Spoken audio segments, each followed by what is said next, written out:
lakini siyo ya hapa duniani. Midomo yake ilitamka maneno yasiyoeleweka, akitaja majina ya waliokufa miaka mingi iliyopita. Kitonga alipojaribu kumgusa, alikumbwa na mshtuko wa umeme wa kiroho. Roho ya bibi yake ilimtoka na kuingia ndani ya mwili wake.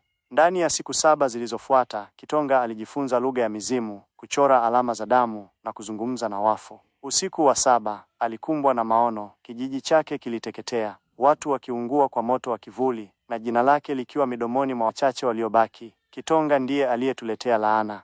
Msitu wa Lumbeta ulikuwa na sehemu moja ambayo hakuna aliyewahi kuivuka na kurudi hai, mlango wa kufa. Kitonga alielekezwa na mizimu kuingia huko kutafuta fuvu la babu yake mchawi mkuu Mwakasege, aliyefungwa roho yake na wachawi wa kusini. Safari ilikuwa ya kutisha. Mizimu ya watoto waliokufa kwa mapepo ilimziba njia, macho yao mekundu na miili yao ikivuja damu nyeusi. Kitonga alipambana nao kwa kutumia maneno ya kale aliyojifunza. Alipofika kwenye kaburi la Mwakasege, aliambiwa, "Ukiniamsha, hutanilaza tena." Lakini Kitonga hakuwa na uchaguzi. Alihitaji nguvu ili kulinda kijiji chake. Aliliamsha fuvu hilo, na laana ilianza. Kwa wiki kadhaa, Kitonga alianza kubadilika. Macho yake yakawa meusi kama